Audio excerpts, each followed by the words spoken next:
भारत माता की, भारत माता की, भारत माता की, भारत माता की। बहुत बहुत धन्यवाद।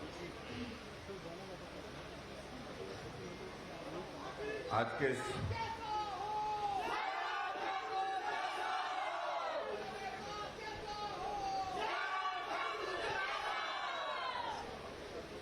हिमाचल प्रदेश के 75 वर्ष की इस यात्रा के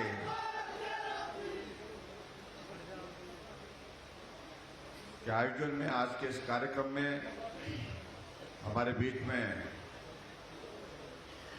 आपके इस लोकसभा क्षेत्र के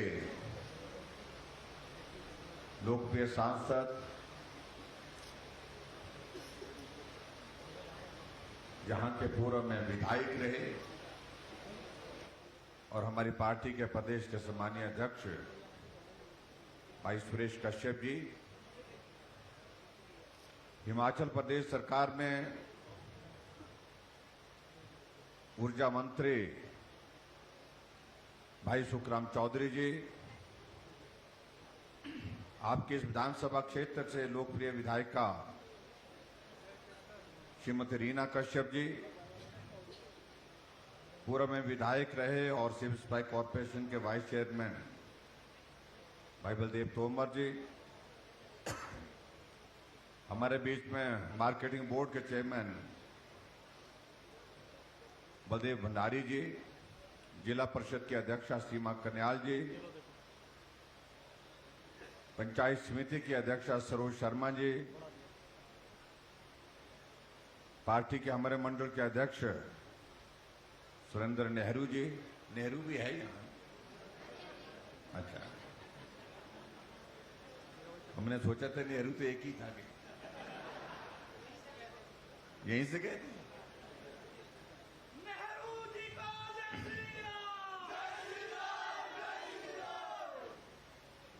deputy commissioner Sirmaur Ram Kumar Gautam ji, SP Sirmaur Umapati Jamwal जी, यहां उपस्थित सभी अन्य वरिष्ठ अधिकारीगण, उपस्थित भाइयों बहनों, नौजवान साथी और पत्रकार मित्रों,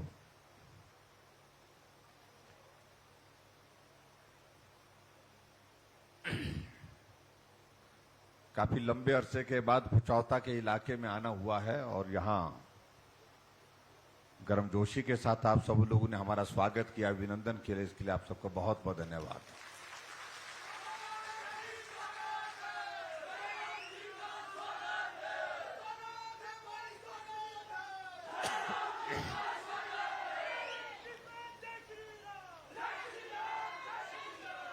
और शायद पिछली बार मैं जब यहां इस क्षेत्र में आया था तो इसी जगह आया था शायद,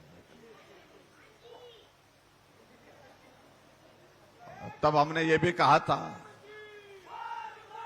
कि आपके बीच में फिर से भी आएंगे और आपके इस क्षेत्र से संबंधित सारे मसलों को लेकर के हमने जो जो किया जा सकता था वो हमने करने की कोशिश की है।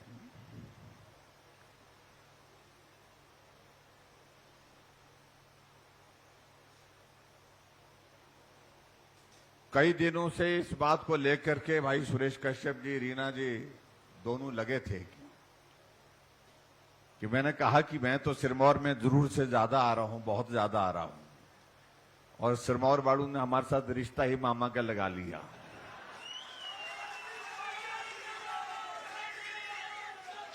और मामा का रिश्ता तो लगाया लेकिन ये निभाना भी पड़ेगा भाई।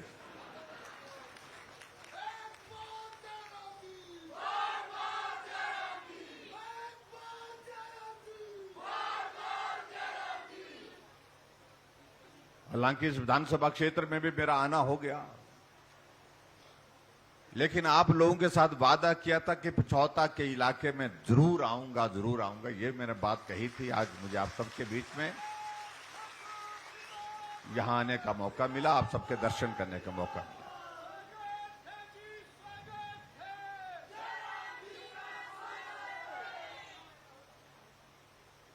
और मैं आप सबका धन्यवाद भी करता हूं। जब मैं यहां पिछली बार आया था उस वक्त दौर चुनावों का चला हुआ था,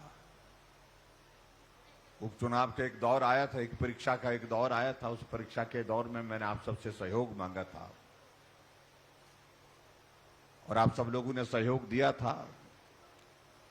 और आज रीना कश्यप विधायक के नाते यहां पर आपके बीच में बैठी हैं, उसके लिए मैं आप सबका बहुत बहुत धन्यवाद भी करता हूं।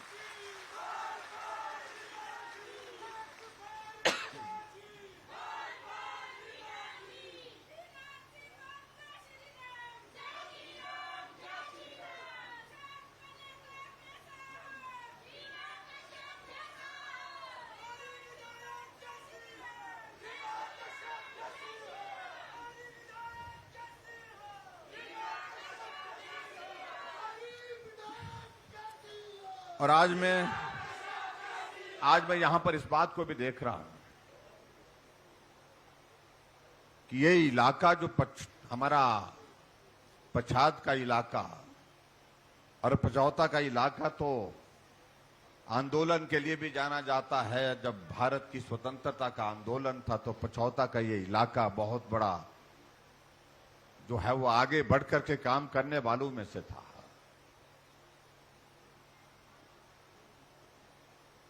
और मैं आज भी बात कर रहा था कि यहां के लोगों ने उस वक्त स्वतंत्रता के आंदोलन में बहुत बढ़ चढ़ करके हिस्सा लिया और इसलिए आज भी हम अगर जिक्र करते हैं, स्वतंत्रता का जिक्र करते हैं, तो हिमाचल प्रदेश में जहां जहां आंदोलन हुए थे उस वक्त उसमें पचौता का भी उस आंदोलन का जिक्र सदैव होता है। ये भी हमारे लिए एक ऐतिहासिक घटना है। रास्ते में मुझे कहा जा रहा था कि यहां के लोगों की तासीर वैसी ही है जैसे स्वतंत्रता के आंदोलन के लिए थी। मैंने कहा इलाका तो बड़ा शांत लगता है, इलाका तो ऐसा लगता है कि गांव का है, पहाड़ का है। तो कह रहे थे हमारे साथी, बोलता पहाड़ी है लेकिन उसके बावजूद वे अपनी बात पर अड़ जाते हैं तो पहाड़ की तरह ही अड़ जाते हैं, बोलते फिर। ये कुछ इलाकों की विशेषता होती है।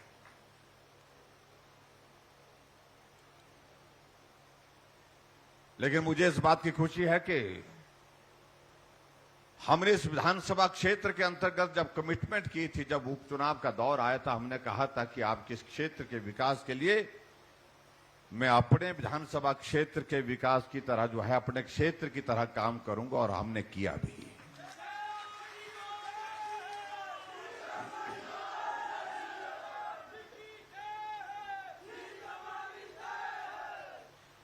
एसडीएम का दफ्तर आपको मिला, पीडब्ल्यूडी का डिवीजन आपको मिला, आईपीएच का डिवीजन आपको मिला, इलेक्ट्रिसिटी बोर्ड का आपको डिवीजन मिला, बीएमओ का ऑफिस मिला। हमने कहा फिर बचा क्या भाई, अभी मेरे क्षेत्र में भी इलेक्ट्रिसिटी बोर्ड का डिवीजन नहीं है, उसकी प्रक्रिया चली है। लोगों ने कहा कि होना चाहिए, लेकिन आपके यहां पर पीडब्ल्यूडी का, इलेक्ट्रिसिटी बोर्ड का, आईपीएच का तीनों डिवीजन भी हो गए। स्वास्थ्य संस्थान जहां जहां बोले आप लोगों ने वहां खोले गए।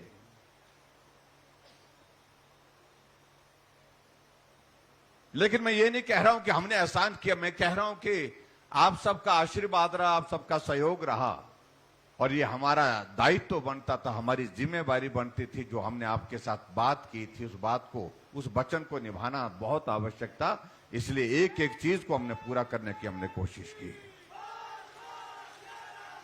और मैं यहां आज भी देख रहा हूं, आज भी अगर आपके इस विधानसभा क्षेत्र में यहां पर आया हूं तो 9 शिलान्यास के कार्यक्रम यहां पर हमारे साथ में मेरी बाईं तरफ शिला पट्टिकाएं लगी हैं और जिसमें 91 करोड़ रुपए के शिलान्यास आपके इस विधानसभा क्षेत्र में आज हमने समर्पित किए।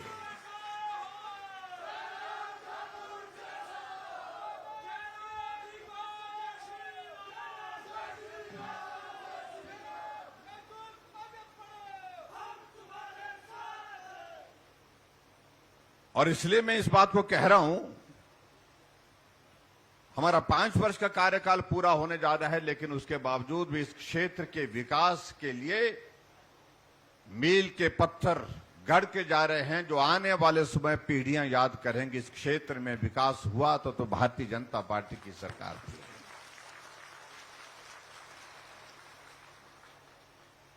आज भाई और बहनों, मैं एक और बात को लेकर के भी आप सबके बीच में बात करने के लिए आए हैं।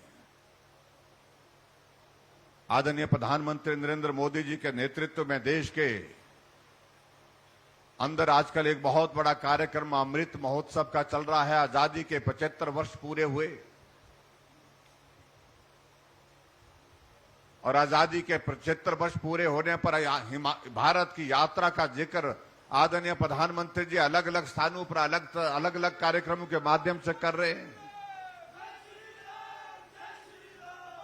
और ये भी हमारे लिए संयोग की बात है कि हिमाचल प्रदेश के गठन के भी 75 वर्ष पूरे हुए हैं, और जिसमें सिरमौर जिला की बहुत महत्वपूर्ण भूमिका रही है, क्योंकि हिमाचल निर्माता डॉक्टर वाईएस परमार आपके सिरमौर जिला के थे और इसी विधानसभा क्षेत्र के अंतर्गत है उनका कार्य। हमसे पहले आप लोगों ने डॉक्यूमेंट्री देखी होगी शायद, में कल मुझे मालूम नहीं दिखाई कि नहीं दिखाई। उसमें आपने देखा होगा कि मुझसे पहले जो 5 मुख्यमंत्री रहे उनके योगदान को भी हमने उसमें स्मरण किया, उनको भी धन्यवाद किया है।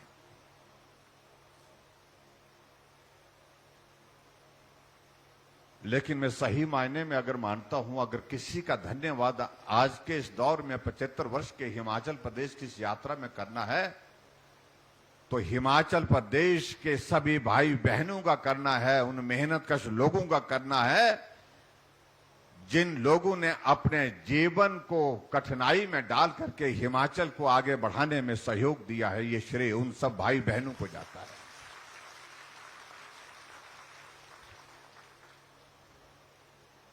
हमारे विपक्ष के मित्र आजकल पूछ रहे हैं कि मुख्यमंत्री जी जा रहे हैं, तो मैंने कहा क्या करूं कि ना जाऊं। मुख्यमंत्री जी बड़े बड़े तंबू लगा रहे हैं। मैंने कहा बरसात का मौसम है भाई, बारिश से लोगों को बचाना ये हमारा जिम्मा बनता है।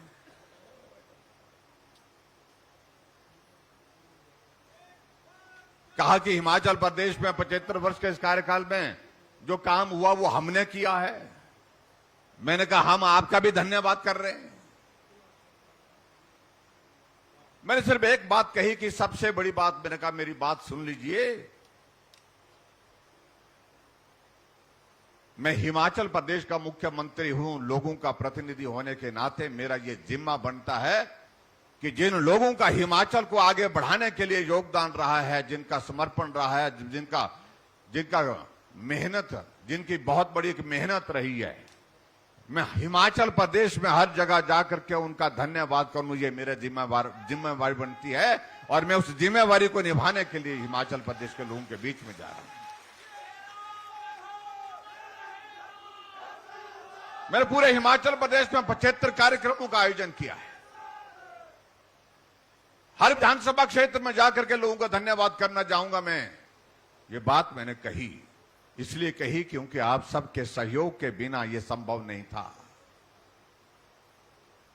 इस हिमाचल को आगे बढ़ाने का योगदान एक मजदूर का है, एक किसान का है, एक बागवान का है, एक कर्मचारी का है, एक अधिकारी का है, सब लोगों का है, एक नौजवान का है, एक बुजुर्ग का है, माताओं का है, बहनों का है।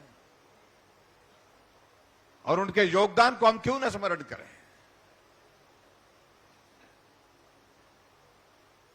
आप कल्पना करिए, जब हिमाचल प्रदेश का गठन हुआ था तो उस वक्त हिमाचल प्रदेश में मात्र 288 किलोमीटर सड़कें थी। आज 40,000 किलोमीटर सड़कें हिमाचल प्रदेश में।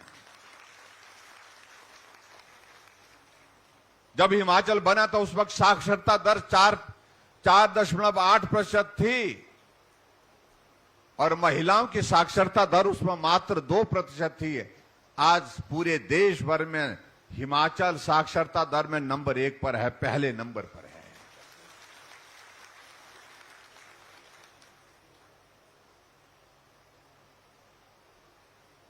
और यहां पर प्रदर्शनी लगी, उस प्रदर्शनी में अगर आप एक झलक देखें, मेरा आप सबसे निवेदन है उस प्रदर्शनी को देख करके जाइए। हिमाचल तब और हिमाचल अब।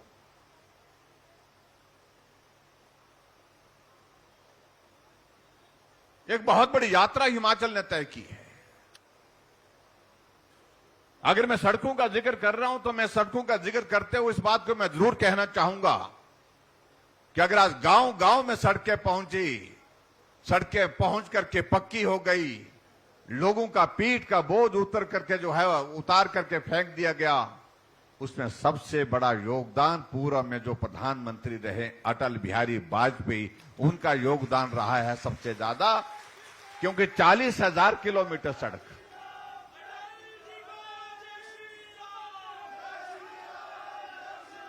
चालीस 40,000 किलोमीटर सड़क जो आज हिमाचल प्रदेश में है, उसमें 20,000 किलोमीटर से ज्यादा सड़क वो सड़क है जिस सड़क को अटल जी ने शुरू किया, जिसका नाम प्रधानमंत्री ग्राम सड़क योजना बोलते हैं। 60,000 करोड़ रुपए की लागत से पूरे देश के लिए उन्होंने योजना की शुरुआत की थी। क्योंकि गांव की जिंदगी को उन्होंने बहुत करीबी से देखा था। शहर बस गए, सड़कें अच्छी हो गई, पक्की हो गई, लोग धनी हो गए, लेकिन गांव के लोगों का जीवन अभी भी कठिन। ये पहाड़ों पर चढ़ना, पहाड़ों से उतरना, पीठ में बोझ। वैसे में उस वक्त अटल बिहारी वाजपेयी जी ने जब इस योजना की शुरुआत की तो उन्होंने कहा कि गांव के लोगों का पीठ का बोझ उतार करके फेंकना ये मेरा जिम्मा है। इस काम को हम करने जा रहे हैं और इसलिए सड़क की इस योजना की शुरुआत कर रहे हैं। भाई और बहनों, मैं लंबी बात कहूं तो लंबी बातें जाएंगी, उन सारी बातों में जाने की आवश्यकता नहीं। बहुत लंबे अरसे के बाद भारत की एक आवश्यकता पूरी है कि जिस तरह का मजबूत नेतृत्व भारत को चाहिए था, वो नेतृत्व आज नरेंद्र भाई मोदी जी के रूप में आज प्रधानमंत्री के नाते काम कर रहा है। भारत की एक अलग पहचान बन गई। अंतर्राष्ट्रीय मंचों पर आप जाकर के देखेंगे कि एक दौर ऐसा था कि अंतर्राष्ट्रीय मंच पर भारत कहां खड़ा है इसको ढूंढना पड़ता था, लेकिन आज अंतर्राष्ट्रीय मंच पर पूरा दुनिया का नेतृत्व भारत कहां खड़ा है उनके पास मिलने के लिए आता है, मोदी जी की एक झलक लेने के लिए आता है। ये अंतर है। और ऐसे नेतृत्व को हमको मजबूत करना भाई। एक ऐसा नेतृत्व जिनका हिमाचल के साथ एक ऐसा रिश्ता है, भावनात्मक रिश्ता जिसको मैं कह सकता हूं। अभी मोदी जी हिमाचल प्रदेश में आए, 8 साल का कार्यकाल पूरा होने पर शिमला के रिज के मैदान में, लेकिन आपने ये भी देखा होगा रिज के मैदान से पहले जब माल रोड पर पहुंचे तो माल रोड पे गाड़ी छोड़ करके पैदल वो माल रोड के एक कोने से दूसरे कोने तक पहुंचे। इस माल रोड पर मैं वर्षों तक घूमता था, साथियों को मिलता था, साथियों से बात होती थी। आज मुझे वही आनंद की अनुभूति हो रही है यहां माल रोड पे आकर के। पुराने दिन याद आ गए। ये हिमाचल, ये हमारे दिल में बसता। ये भाव किसी देश के प्रधानमंत्री के हैं तो नरेंद्र भाई मोदी जी के हैं। हमारे लिए सौभाग्य की बात है, हमारी पार्टी के 2 बड़े नेता, वर्तमान के प्रधानमंत्री जी का मैंने जिक्र किया, लेकिन अटल बिहारी वाजपेयी भी जो प्रधानमंत्री भी रहे, तब भी वो हिमाचल प्रदेश में 5 दिन का, 7 दिन का कार्यक्रम, 4 दिन का कार्यक्रम मनाली में आकर के आप लोगों के साथ, यहां हिमाचल वालों के साथ जो है यहां गुजारते थे। एक ऐसा रिश्ता हिमाचल के साथ। लेकिन यहां ऐसे भी रहे प्रधानमंत्री जो हिमाचल प्रदेश को ऐसा मानते थे जैसे कि ये एक नगर पालिका है, एक नगर परिषद है, इसका कोई अस्तित्व तो नहीं है। हम छोटे हैं लेकिन हमारा योगदान जो है वो संघर्ष की दृष्टि से बहुत बड़ा है। जब देश के लिए लड़ने की अगर बात आती है, सबसे पहला मेरा हिमाचल का सैनिक जाकर के सेना में आगे बॉर्डर पर सामना करने के लिए खड़ा होता है। और आपने देखा होगा जब कारगिल का युद्ध हुआ, जहां भारत के और प्रदेशों से भी सैनिकों ने उसमें काम किया, अपने जीवन की कुर्बानी दी, तो हिमाचल प्रदेश, छोटे से इस प्रदेश के भी 52 सैनिकों ने अपने जीवन की कुर्बानी दी।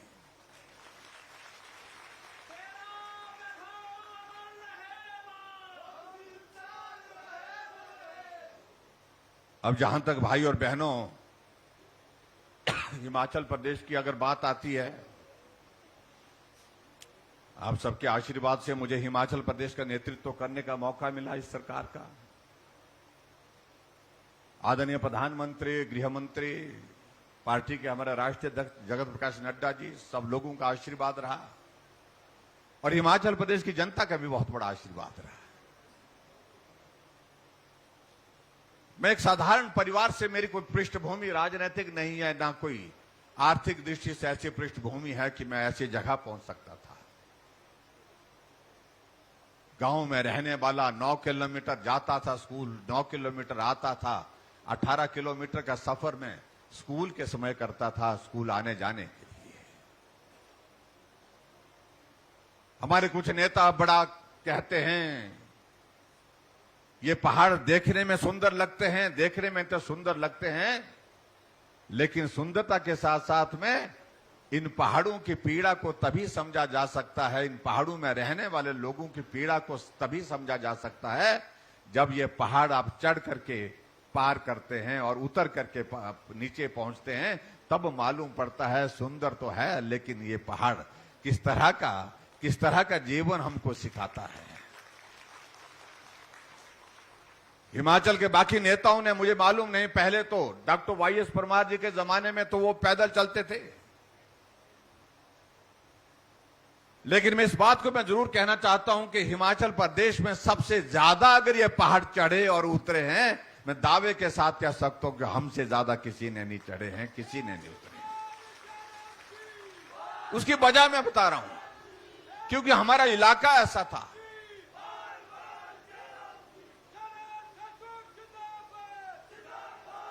इसलिए पहाड़ में रहने वाले लोगों के दर्द को, उनके पीड़ा को अच्छी तरह से हम समझ सकते हैं।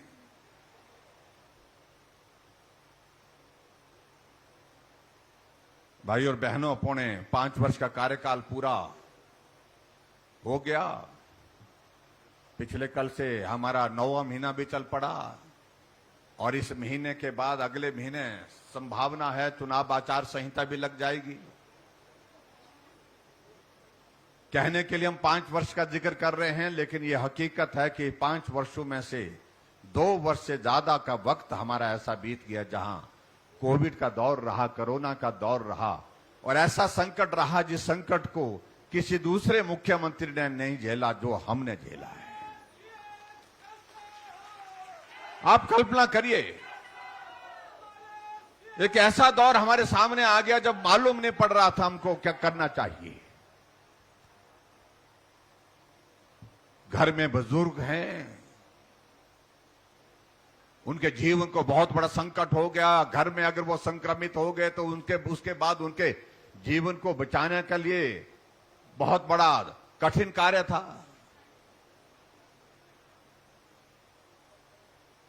बाहर जाने की मनाही, जाकर के अगर हम कोशिश करते हैं तो फिर वहां पर संकट इसी बात को लेकर के रहता था, मालूम नहीं कहां से बीमारी साथ चल पड़ेगी।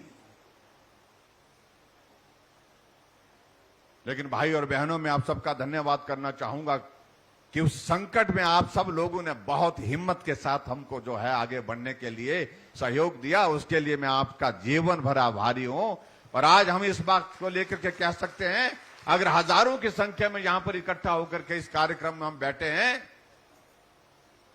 तो ये श्रेय जाता है हमारे देश के यशस्वी प्रधानमंत्री नरेंद्र भाई मोदी जी को। सबको वैक्सीन का टीका लग गया, पहली डोज भी लग गई, दूसरी डोज भी लग गई और तीसरी डोज भी आजकल जो बूस्टर डोज वो भी लग रही है।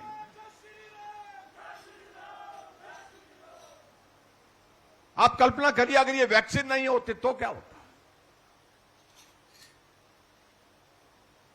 भारत के साइंटिस्ट से आदरणीय प्रधानमंत्री जी ने आग्रह किया कि हम भारत के लोग अपनी वैक्सीन बना करके तैयार करें और अपनी वैक्सीन से अपने लोगों के जीवन की रक्षा करने के लिए आगे बढ़े। और साइंटिस्ट ने बहुत परिश्रम किया, मेहनत की और उसके बाद वैक्सीन बन करके तैयार हुई। लेकिन यह भी सच है कि जब वैक्सीन बन करके तैयार हुई उस वक्त जब लगाने के दौर आया तो कहने लगे हमारे विपक्ष के लोग, मत लगाओ, बहुत फर्क पड़ेगा, इससे रिएक्शन हो जाएगा, साइड इफेक्ट हो जाएगा,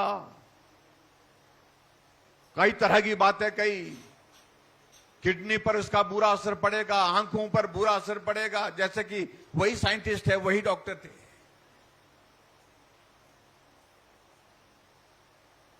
कुछ लोगों ने इस वैक्सीन को कहा कि तो मोदी वैक्सीन है, ये भाजपा की वैक्सीन है, हम नहीं लगाएंगे।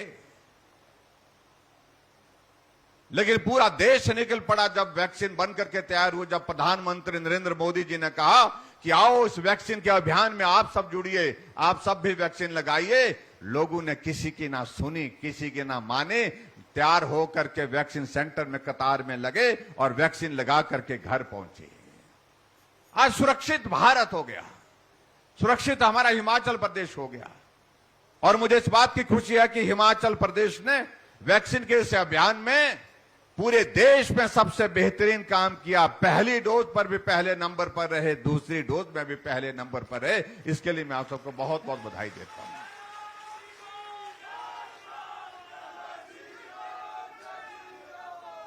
अगर संकट का हम जिक्र करें, ये संकट बहुत बड़ा संकट था। भारत के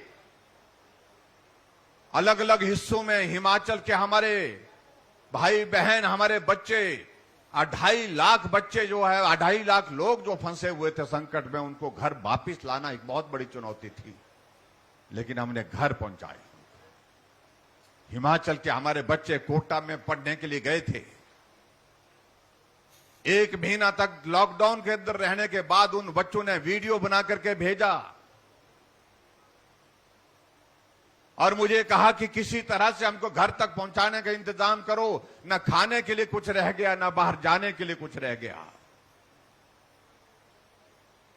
मैंने हिमाचल के उन बच्चों की कुछ सुरक्षित वापसी के लिए एक बात तय की। यहां से मैंने बसें, HRTC की बसें भेजी, 60 बसें रवाना की और राजस्थान के कोटा में वो बसें खड़ी की। उन बच्चों को बस में डाल करके घर तक छोड़ कर आए, एक एक बच्चे को घर तक छोड़ करके आए।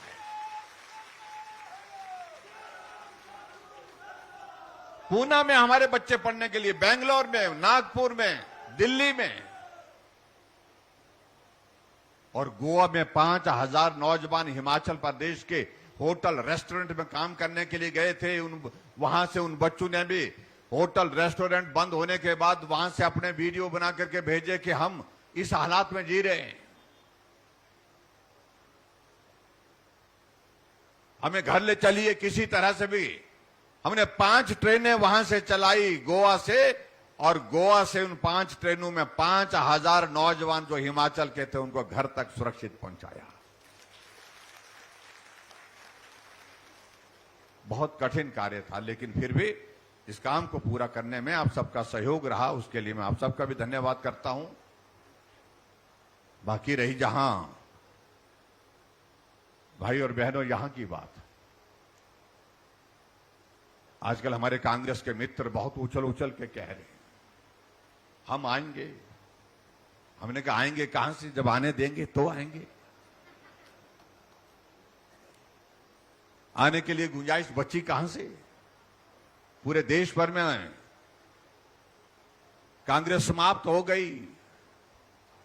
उत्तर प्रदेश में 400 सीटों पर चुनाव लड़े थे, 367 पर जमानत जब्त हुई, 2 सीटें आई। हमने कहा हम रिवाज बदलेंगे, ये 5-5 साल का सरकार बदलने का रिवाज जो है अब की बार बंद करेंगे और हिमाचल में भाजपा की सरकार है, फिर भाजपा की सरकार बनाएंगे। तो हमारे उन मित्रों को बहुत परेशानी है।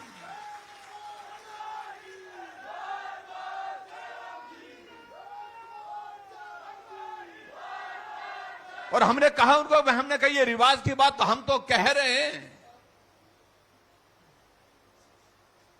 लेकिन पूरे देश ने तो रिवाज बदल डाला है। हमारे सामने जहां उत्तराखंड सिरमौर के साथ लगता है, 5 वर्ष भाजपा की सरकार चली और 5 वर्ष भाजपा की सरकार के बाद फिर जब चुनाव हुआ तो पहली बार कोई सरकार 5 वर्ष का कार्यकाल पूरा होने के बाद फिर सत्ता में आई, यानी कि रिवाज बदल दिया। उत्तराखंड वालों ने भाजपा की सरकार फिर सत्ता में लाए। उत्तर प्रदेश में चुनाव हुआ, पिछले 37 वर्षों से हर बार सरकार बदल जाती थी, 5 वर्षों के बाद सरकार बदल जाती थी, लेकिन अब की बार रिवाज बदला। योगी जी थे, योगी जी फिर से मुख्यमंत्री उत्तर प्रदेश के बन गए। मणिपुर में, गोवा में फिर भाजपा की सरकार बनी। हमने कहा जब पूरे देश में रिवाज बदल रहा है तो आप क्यों नहीं मानते कि हिमाचल में क्यों नहीं बदलना है? तो हिमाचल में भी बदलना है भाई, यही हम आप सबके बीच में कहने के लिए आए हैं। और अब की बारी हिमाचल प्रदेश की है रिवाज बदलने की। हिमाचल के साथ गुजरात का इलेक्शन है और गुजरात में तो पिछले 25 सालों से रिवाज बदल करके रखा है। लगातार 5वीं बार वहां पर जो है गुजरात में भारतीय जनता पार्टी की सरकार वहां पर सत्ता में चल रही है और अब की बार फिर से सत्ता में आने वाली है, बहुत प्रचंड बहुमत के साथ आने वाली है। लेकिन हिमाचल प्रदेश में इस रिवाज को बदलने के लिए आप सबसे निवेदन करने के लिए हम आए हैं। आज हिमाचल की जरूरत है कि हम मजबूत नेतृत्व के साथ चले। आज हिमाचल की जरूरत है हम मजबूत नेतृत्व नरेंद्र भाई मोदी जी के हाथों को उनको और मजबूत करें। इसलिए भाई और बहनों ये बहुत आवश्यक है। लेकिन जब हम ये रिवाज बदलने की बात कहते हैं तो हमारे कुछ मित्रों को बहुत परेशानी होती है, ये तो बड़े बड़े लोग नहीं कर पाए। हमने कहा ये बड़े बड़े लोग कौन थे भाई? लोग तो लोग होते हैं, बराबरी होते हैं। किसी का ये होता कि कुछ 5 फुट होते हैं, कुछ 5 फुट 7 इंच होते हैं, 8 इंच होते हैं। ऐसा तो है नहीं कि 20 फुट का कोई बड़ा आदमी होगा तो उसको ही बड़ा बोलेंगे। आपके खली साहब है यहाँ थोड़े।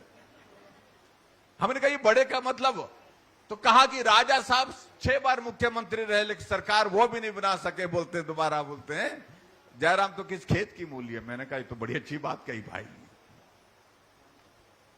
हमने कहा कि सारे काम बड़े आदमी से नहीं होते हैं, कुछ काम छोटे आदमी से भी होते हैं। और एक तो मैंने उनको कहा कि आदमी सिर्फ आदमी होता, ना छोटा होता है ना बड़ा होता है। कम से कम इस नजरिए को तो कायम रखो, इंसानियत को कायम रखें। हम अपने आप को बड़ा कहना ये कतई भी किसी तरह से भी एक व्यवस्था का मजाक है। लेकिन हमें कोई आपत्ति नहीं, हम छोटे हैं तो छोटे ही सही। हमने छोटे होकर के काम किया है, संघर्ष से आगे बढ़े हैं, गरीब के करीब रह करके हमने काम किया है, गरीबी में जीवन जिया है, इसलिए जीवन के अनुभव से बहुत कुछ सीखा है।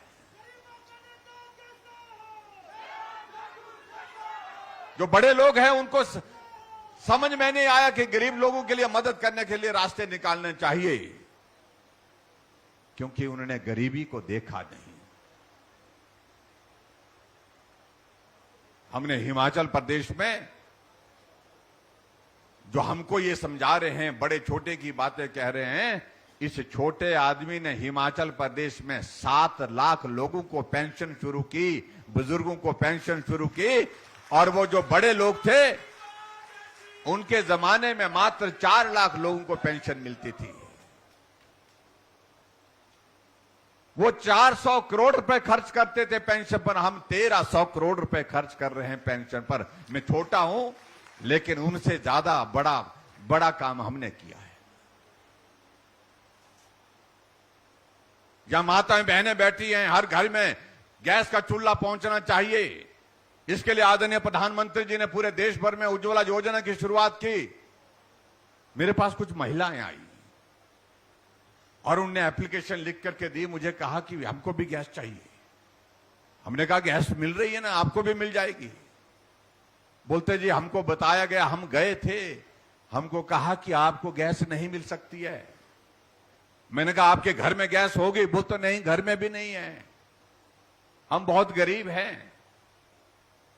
फिर मैंने अधिकारियों को कहा कि ये कौन लोग हैं ऐसे जिनके घरों में गैस नहीं है, तो मालूम पड़ा कि उज्ज्वला योजना के अंतर्गत 1,37,000 कवर हिमाचल प्रदेश में परिवार कवर हुए, लेकिन बहुत सारे लोग ऐसे रह गए जो उस क्राइटेरिया में नहीं आ पा रहे थे कि 2011 की जो हमारी जनगणना की उसके आधार पर जो पैरामीटर बनाए गए थे, जो नियम बनाए गए थे, उसमें कवर नहीं हो पा रहे थे।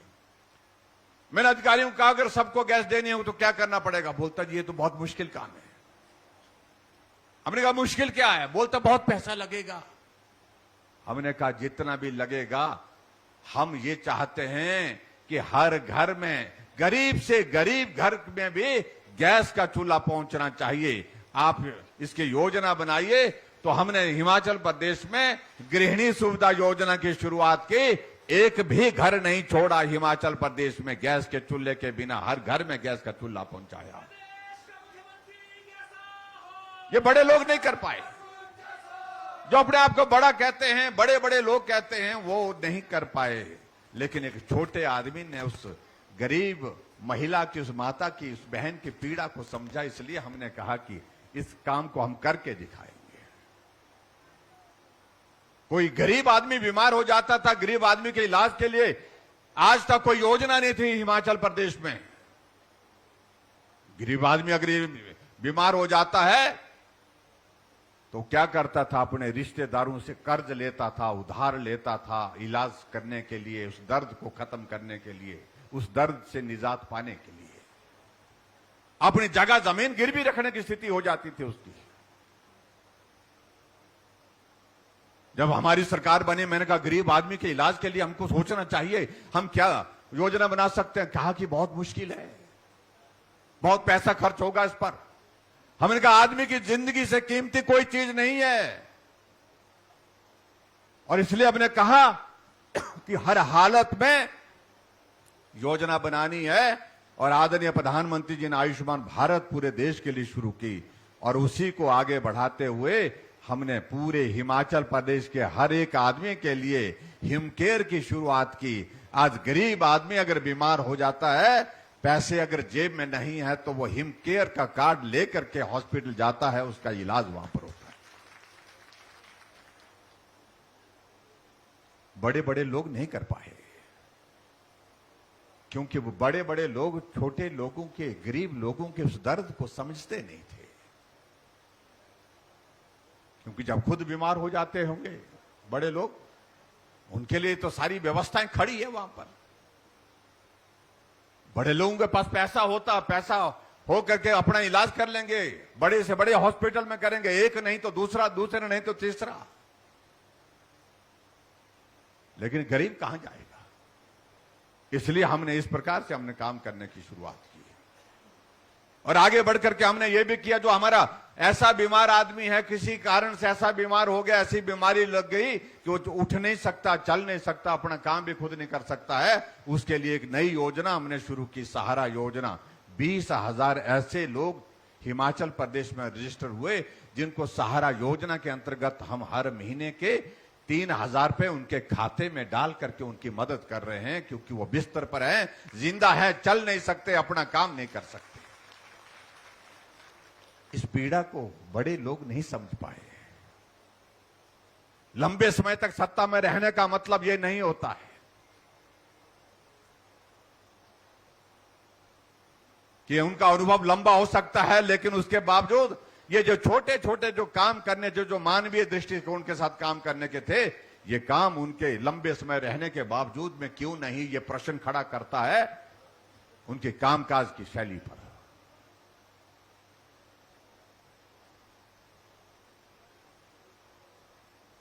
कई बार मुझे बहुत ऐसा लगता है, मैं शिमला में एक कार्यक्रम में था, उस कार्यक्रम में हमने जो सहारा योजना के अंतर्गत जिन लोगों को हमने मदद की है, उन लोगों को मंच पर बुलाया गया था, कुछ लोगों को बुलाया गया था। कांगड़ा जिला की एक महिला को बुलाया गया मंच पर, और उसके बारे में जब बताया गया कि उस महिला के शादी के बाद पहला जब बच्चा हुआ तो वो अपाहिज निकला है, और दूसरा बच्चा हुआ कुछ वर्षों के बाद तो वो भी वैसा ही निकला और तीसरा बच्चा हुआ और वो भी बदकिस्मती से वैसे ही निकला, अपाहिज निकला। उसके पति ने अपनी पत्नी को छोड़ करके चला गया और उस महिला के सामने ये प्रश्न खड़ा हो गया कि मैं अब इन बच्चों को पालूं या खुद अपने आप जो है वो कैसे करूं मैं। कई बार ऐसा भी उसने कहा कि मुझे ऐसा भी लगा कि मुझे इन बच्चों के साथ अपनी जिंदगी समाप्त करनी चाहिए।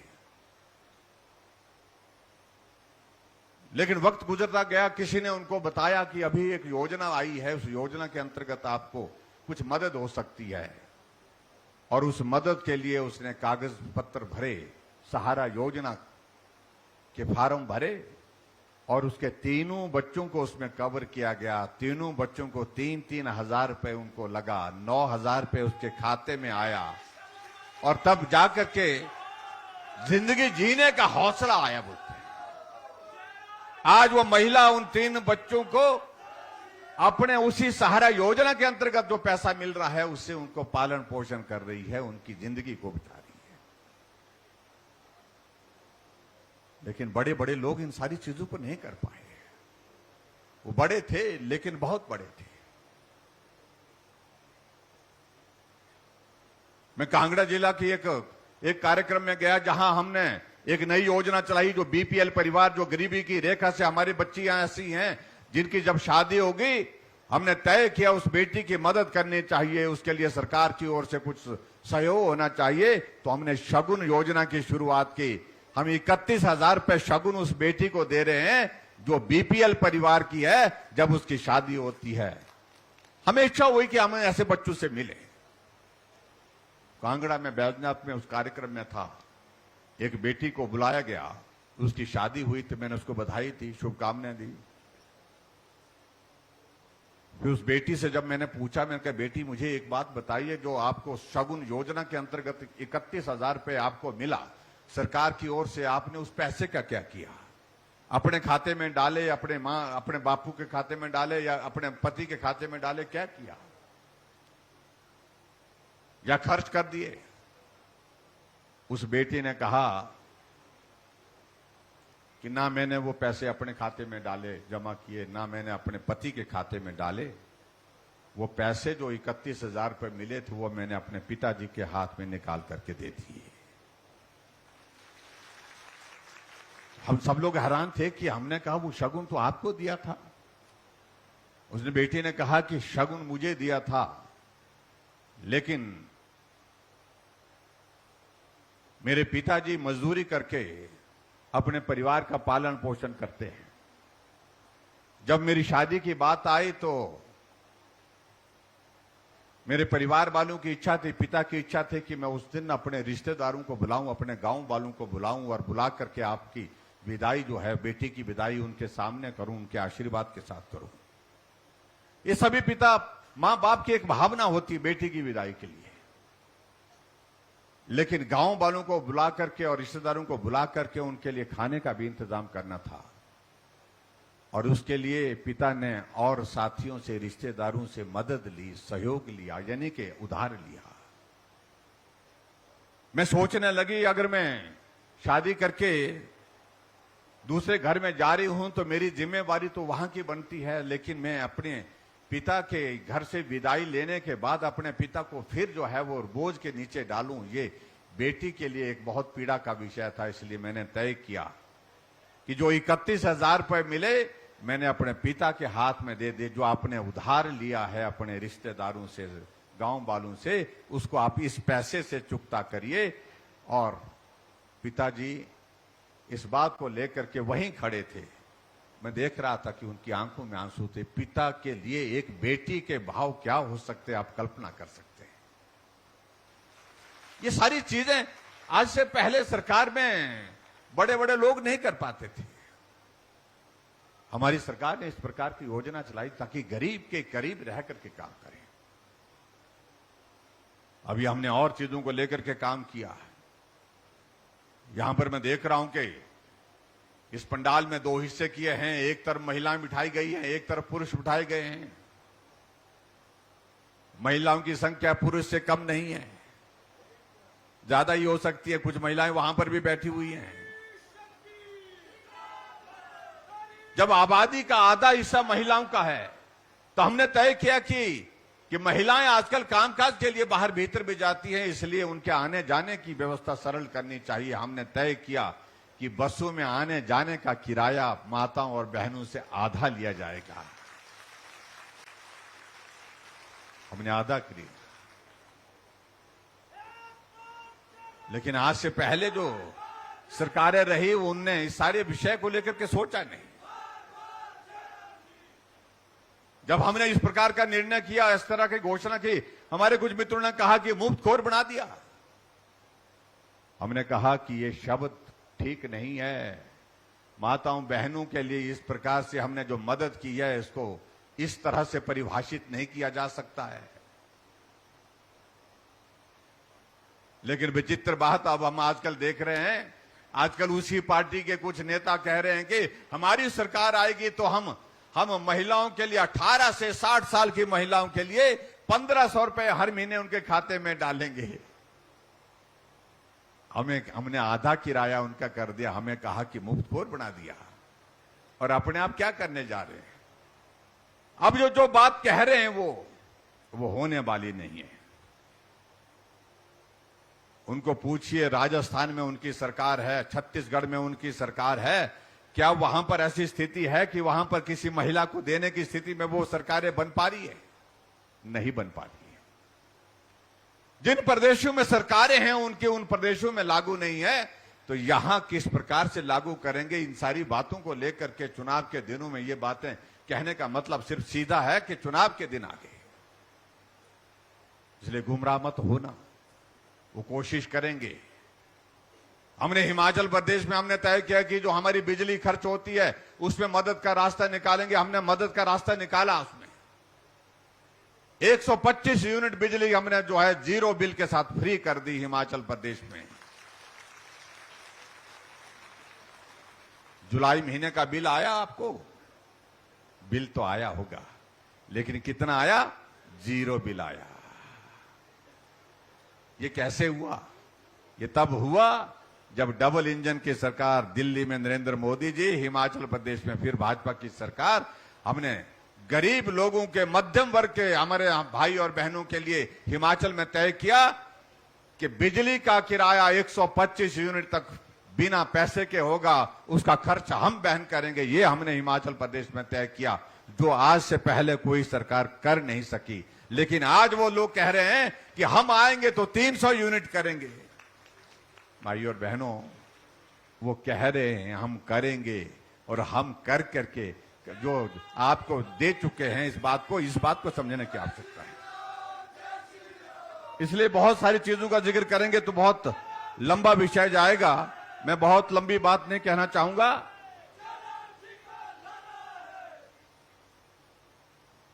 यहां आप लोगों ने बातें कही हैं। सिरमौर जिला का एक भावनात्मक एक मुद्दा है। मामा बोला है तो मेरे को भी बोल रहे हैं कि भाई जयराम मामा आ गए। तो अब और मामा बोल दिया तो भांजों का ख्याल रखना पड़ेगा भाई। और इसलिए हमने कहा है कि बहुत जल्दी जो आपका जो मुद्दा है उसका समाधान की दृष्टि से हम बहुत करीब पहुंच गए हैं, और मुझे लगता है कि बहुत जल्दी वो निर्णय हो जाएगा, जिसमें आप सबको एक बहुत बड़ा जो हार्टी वाला इश्यू है उसका समाधान हम करेंगे। ये मैं आपके बीच में कहना चाहता हूं। हम सब लोग मिलकर के चलेंगे, हम मिलकर के काम करेंगे। और मैंने इस बात को स्पष्ट किया, कुछ लोग हमारे बीच में इस तरह के गुमराह करने की कोशिश कर रहे हैं हमारे अनुसूचित जाति के भाई और बहनों को। मैं उनसे इतना ही कहना चाह रहा हूं, आपके अधिकारों को जिस प्रकार से हैं उनको वैसे ही कायम रखेंगे, उसमें कहीं भी किसी तरह से भी जो कोई आंच नहीं आने देंगे। ये हम करने की कोशिश करेंगे।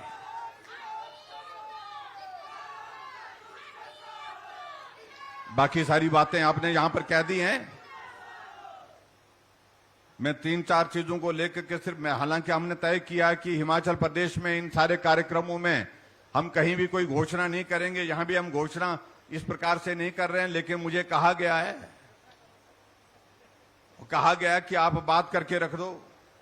हमने कहा बात करके रख देंगे, लेकिन हम उसका रास्ता निकालेंगे। जो हमारे पार्टी के अध्यक्ष जी हैं, अब सुरेश कश्यप जी ये अध्यक्ष बन गए हैं, और अध्यक्ष बनने का मतलब है कि 68 टिकट इन्हें तय करने हैं, मेरा टिकट भी इन्हें तय करना है।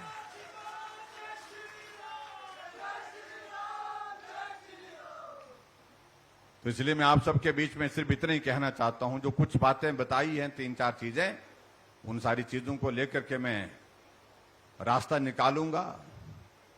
आपके यहां पर एक मांग जो आई है, विशेष तौर से मैं देख रहा था कि उसमें काम तो कठिन है, वो उतना सरल नहीं है।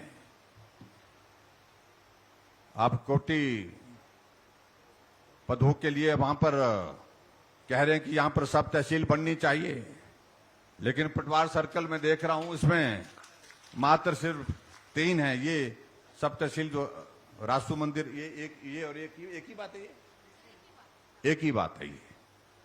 लेकिन सब तहसील में पटवार सर्कल कम से कम 10 तो होने चाहिए, लेकिन अभी 3 ही है बता रहे हैं। मैंने डिप्टी कमिश्नर महोदय से बात की है, तो इसका क्या रास्ता निकलता है, कितनी पॉपुलेशन इसकी बनती है, उन सारी चीजों का मुझे पूरा डिटेल बना करके भेजिए। आप प्रपोजल बना करके भेजिए, और डिस्टेंस के हिसाब से कितनी दूरी बनती है, उन सारे मापदंड को देखने के बाद जो है आपके लिए सब तहसील को बनाने का रास्ता हम आगे बनाएंगे। ये मैं आपके बीच में कहना चाहता हूं। आपके यहां पर इसका रास्ता बना करके आगे बढ़ेंगे। और एक ऊपर कहा, जहां अभी हम हेलीपैड पे उतरे हैं, गवर्नमेंट प्राइमरी स्कूल है वहां पर, लेऊ कुफर ऐसा करके बताया गया, और वहां पर कहा गया कि भाई वो स्कूल जो है बहुत पुराना स्कूल है, उसमें उसको कम से कम मिडिल स्कूल करना चाहिए। तो उसको, हाँ जी, नहीं हाई मिडिल है वो, हाँ ना, मिडिल है ना वो, नहीं क्या प्राइमरी है ना, ना प्राइमरी से हाई थोड़ी होना वो, नहीं प्राइमरी से हाई कैसे होगा, हाँ मिडिल है ये, मिडिल है ये, अच्छा पक्का ना मिडिल है, मिडिल स्कूल है, सच बोल रहे हैं ये। तो इस मिडिल स्कूल को हाई स्कूल कर देंगे, ये भी मैं आपके बीच में कहना चाहता हूं। और एक चीज और जो कही गई है, मैं बाकी और घोषणाएं जो है वो मैं सारी बैठ करके निकालूंगा रास्ता। एक बात कही गई है, जो नारक का इलाका है, उस नारक के इलाके में बताया गया है कि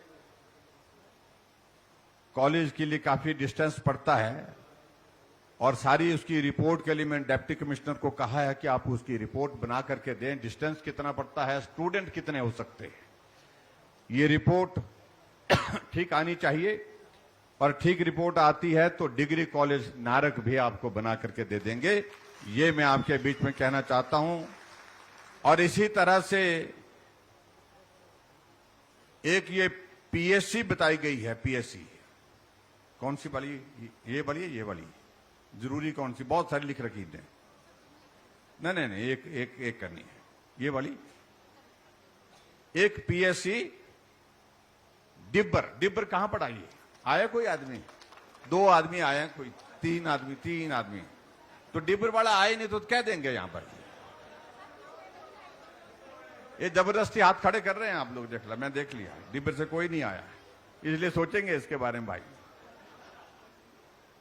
अब मुझे मालूम नहीं कितना दूरी है, कितना क्या है, उस सारी चीज को लेकर के ये पीएससी एक जो बताई गई है, इसको भी हम बनाएंगे, ये भी मैं आपके बीच में कहना चाहता हूं।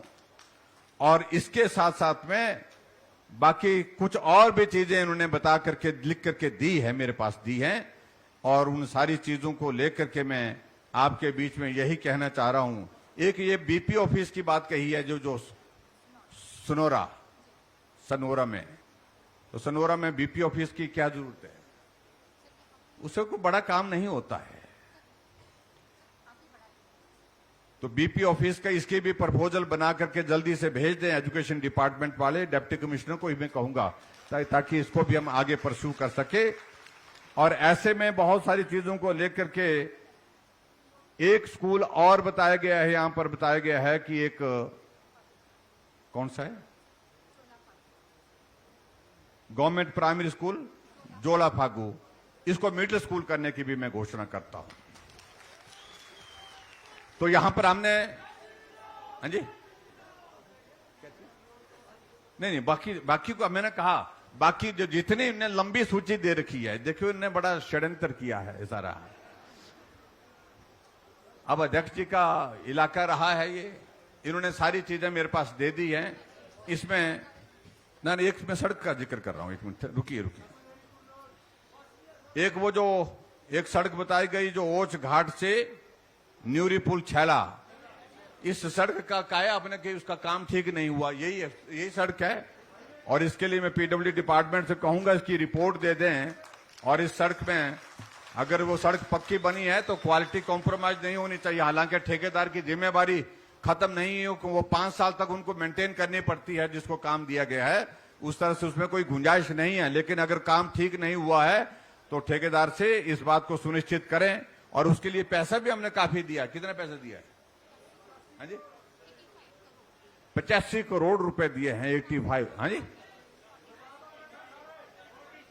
अब इसको ये क्वालिटी कॉम्प्रोमाइज नहीं इसमें होनी चाहिए, इस बात को हम सुनिश्चित करेंगे।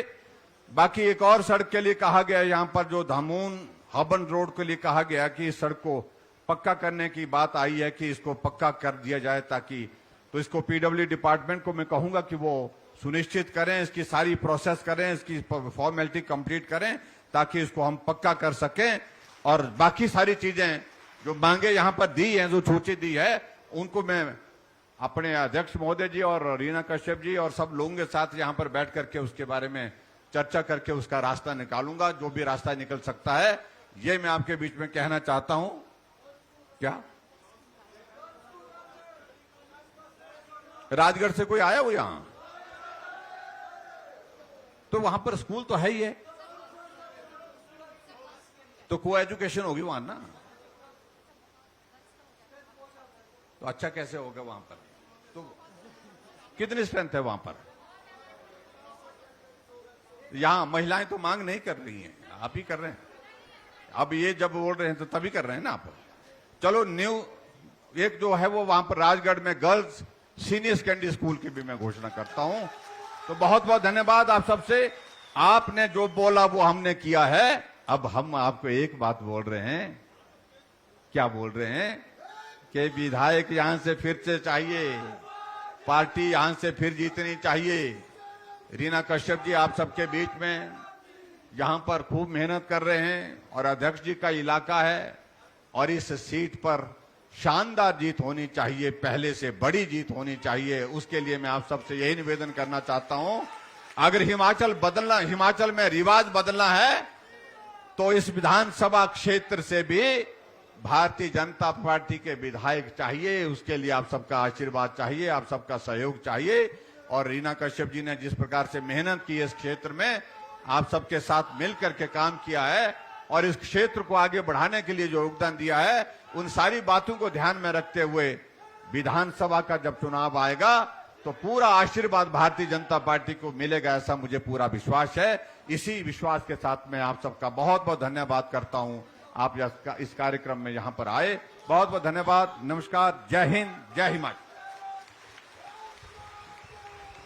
माननीय मुख्यमंत्री महोदय, आपका बहुत बहुत धन्यवाद। आपका मार्गदर्शन हमें मिला और इसके साथ साथ